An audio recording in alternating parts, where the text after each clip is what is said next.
Hi Pisces! This is Pisces Hub. Welcome to my channel. So for today's video, gagawa tayo ng daily reading for Pisces para sa araw na ito. Okay? So alamin natin kung ano yung mga posibleng mangyari, gabay, mensahe ng ating tarot card for Pisces sa araw na napanood niya ito.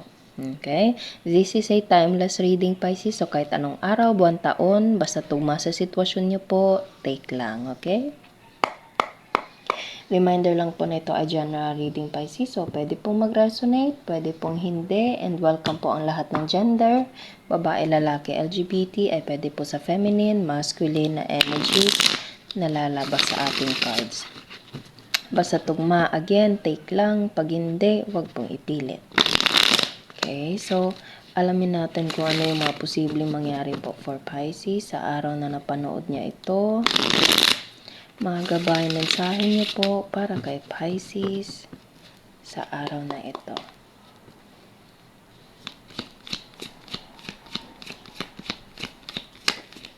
Ayun.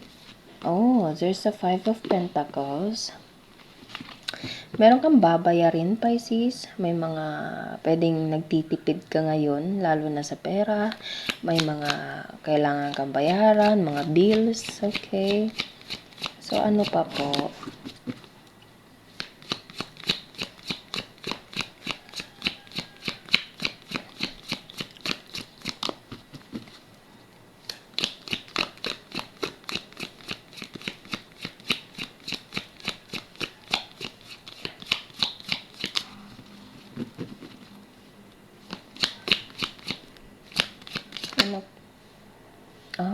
Okay. So, meron kang parang hindi mo magagawa muna kasi siguro sa kakulangan sa pera, Pisces, sa financial.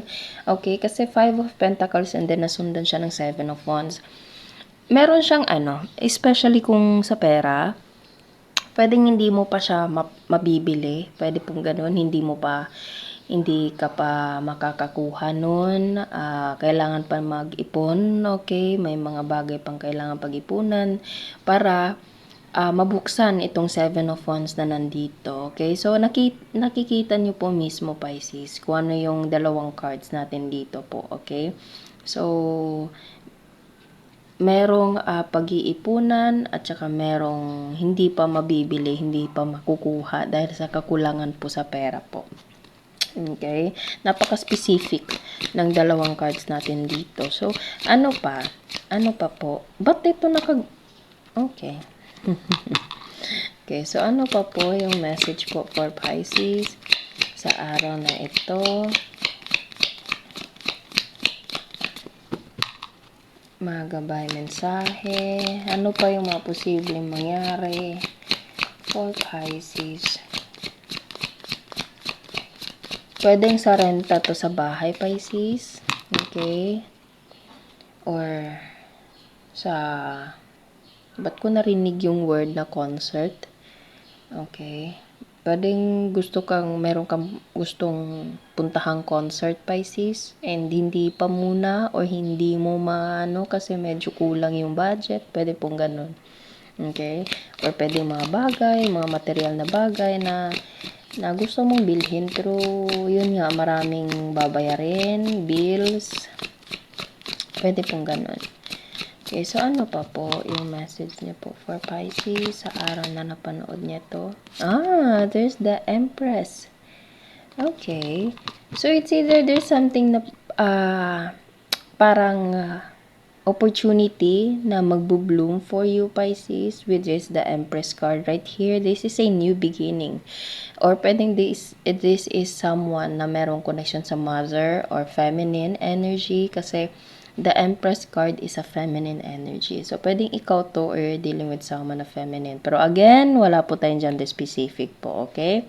So, it's either you're dealing with a specific feminine energy, okay, or ikaw, or kung hindi naman, pwedeng ito ay merong connection sa pagbubuntis, gagawa ng bagong opportunity, bagong ideas for you to keep up your financial needs, Pisces. Okay, so after the Five of Pentacles and the Seven of Wands, meron tayo ditong the Empress card. This is a new journey, new blessings, okay, new blessings to come or to bloom. Okay, so para siyang fresh start sa kung ano man itong the Empress. Okay, or pwedeng you're dealing with a feminine energy, pwedeng ito meron connection sa mother, pwedeng ikaw, or there is someone na mother, tayo dito, or pwedeng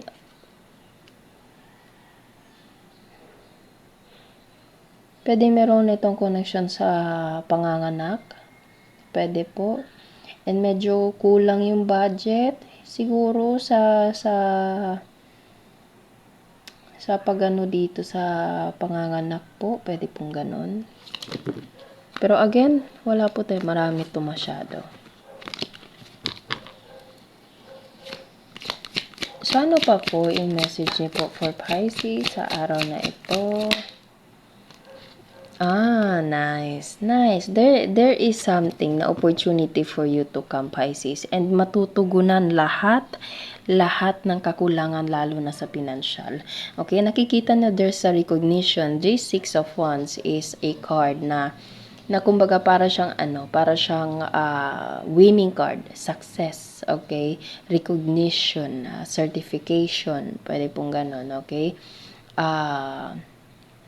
kung ano man yung mga bagay na kumbaga mataas, matayog, okay, kumbaga parang mga naabot mo na yung goals, para pong ganon. So, nakikita nyo yung kung paano yung mga sitwasyon natin dito. From kulang to meron lahat. Okay? From kulang to something na nakuha mo na.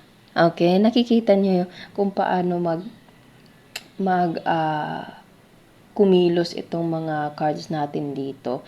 Yung medyo kulang na pera, hindi mo pa mabili, hindi mo pa magawa, pero merong darating for you na fresh start to upgrade your financial status, Pisces. And ito na yun. Six of Wands. Championship. Success. Okay. Triumph. Or anything na kumbaga mabibigyan ng recognition yung kung ano man yung blessing na ito na matatanggap mo. Okay, so sobrang ganda ng dala ng the Empress card natin dito. This is a blessing card. Okay, bottom of the deck is Ace of Swords. You have to make a big decision. You have to make a right decision, Pisces. Okay, you have to make a good plan sa kung ano man yung kulang natin dito, para mabigyan ng solusyon, mabigyan ng bagong blessing, okay, opportunity for you, and you will succeed with the Six of Wands. Okay, so simula ngayon mag-isip ka na ng mga bagay, okay, make some plans, okay, make some anong tawag doon sa strategies, okay? Ito kasing Ace of Swords is something na pag-iisip, more on intellectual, okay? Gumagawa ng plano, gumagawa ng paraan, gumagawa ng strategies, para pong ganun, okay? Para ma-overcome itong Five of Pentacles and Seven of Wands, and mapunta ka na dito sa the Empress and the Six of Wands, okay? So, kuha tayo ng mga initials, random words, kung sino or ano po yung mga konektado for Pisces para sa reading natin ngayon.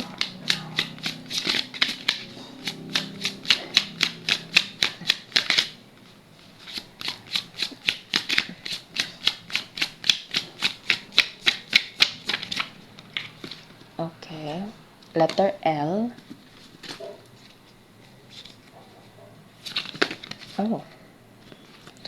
O7 calls online and phone.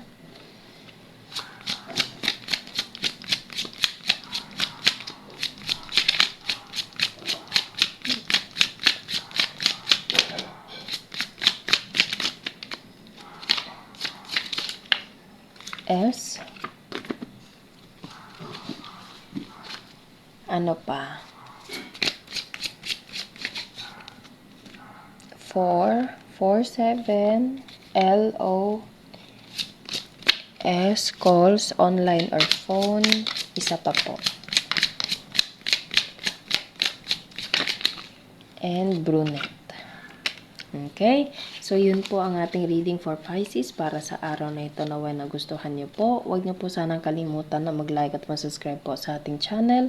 And click the bell button para ma-notify po kayo sa next videos na i-upload natin. Okay? So, thank you Pisces and God bless!